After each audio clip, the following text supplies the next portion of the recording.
they want to hear me speak it. Okay. And so I was like, you know what? I'm gonna just go ahead on and record and do one that's kind of different.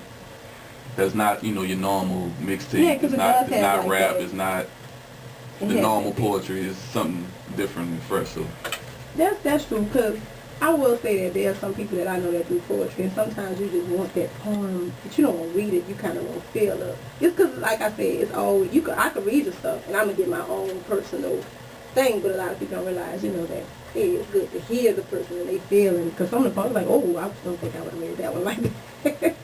But my one of my favorite poems on there, and it's kind of became my favorite because for some odd reason I've been pondering about this, is the one about the homeless man.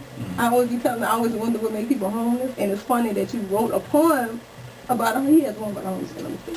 And I'm like, wow, so what made you kind of, because he have all these songs about relationships and regular life stuff, and then you got the one about the I was like, what made you decide to make that a topic? Because you go through so many things, and it's some of the stuff I'm like, oh, guess that would make you homeless. So tell them a little bit of the story behind that poem. Basically one day, well, it started from like a conversation that I be having. We always talking about homeless people, and maybe one of my friends might say, man, I ain't giving him no dollar. He gonna buy alcohol or whatever with it. So I was like, I always say you never know a person's story until you actually know it. And so I basically tried to, in that poem, take, put on a homeless person's shoes and try to get people to feel what they might be feeling. Don't judge them based on them just being homeless. Yeah, they may be drinking, but what makes them drink? What makes them drink? Yeah, and that's it's so funny that I don't give them money, and I had those same questions.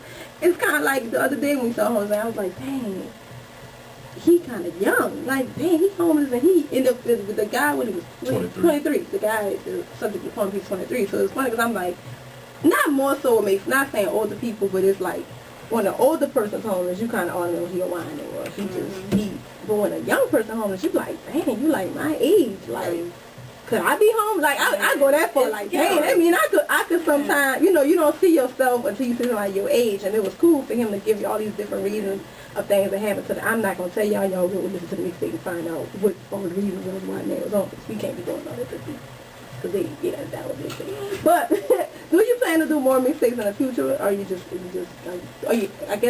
happy with the outcome of this mixtape or everything? I'm happy with the outcome. I'm still pushing it, but I already have like another one in the works that I'm working on. Cool.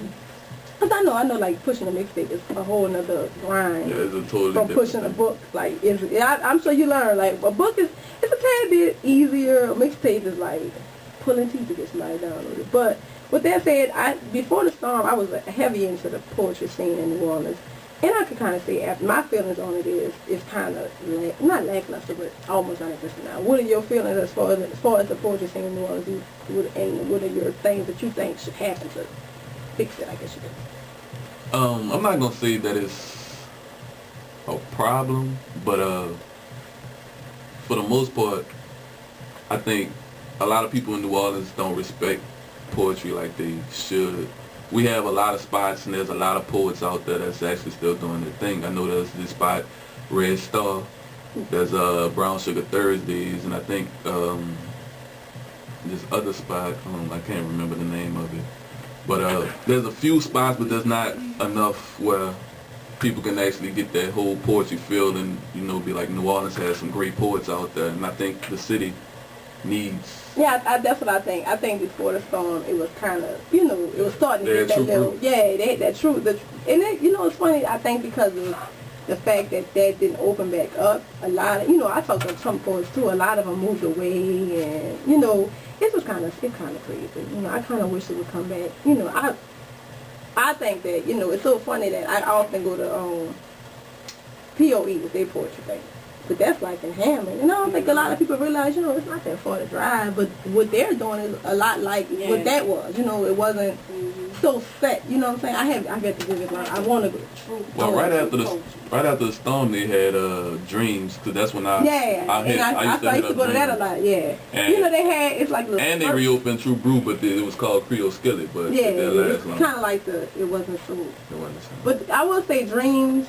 after the song, and since Dreams is closed, it's kind of like it's a need for it at the end of the day. That's why it was so funny to me that, well, not funny, but weird. I was like, dang, he's really, doing this, because you do have people like you and like Nick, a lot of people that I feel like if y'all get that type, y'all had that little platform, it'll be easy for you to push your mixtape, but easy for you to, that's the downfall to all that.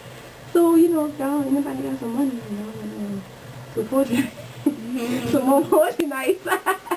Y'all can holler at John L. Because I would not. It's stuck. Lacarbiere is stuck in my. I'm so sorry. It's stuck in my head. Stop with the Lacarbiere. It's kind of cute, though. It's not. He's like, no, that's my last name to mess with. But here on, I know that you kind of follow the site because you asked me about certain things. So maybe you've seen the B-side. I hope you didn't think that you was about to escape the B-side.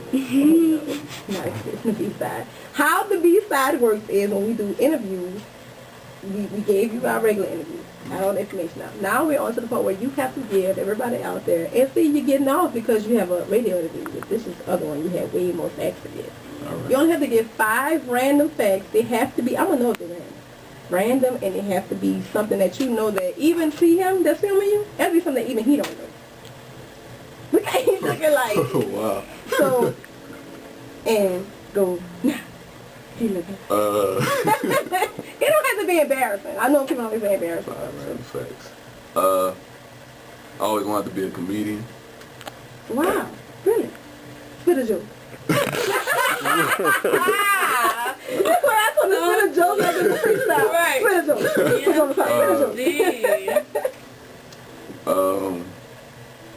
I actually hate light. Light? Yeah, I like dark. What are you, a vampire? I wanted to be a vampire. That's 3. No, that's not 3. That's 3. Light is not 3. I hate light. I want to be a vampire. That clearly goes together. No. You got 2. It's so funny to watch how hard it is for people. I'm going to tell you, people who do it on site, they have to come up with usually like 10 to 15. So you really get off the side. All right. I never cheated on a girl. What you lying? What you lying?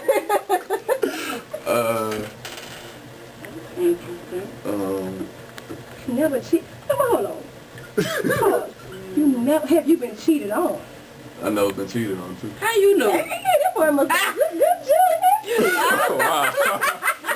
I only ever had one girlfriend. Oh, see, that's no wonder. Well, I don't know how. What's the validity of that statement? I've never been cheated on, and I never cheated. Wait. How long was it? How old are you? I'm 25. Damn. We some young, because I ain't but a year older than you. But anyway, Wow. you only had one girl at that age? And Dang, you was a faithful somebody. About your bachelorism. That too. Yeah, that's what it is.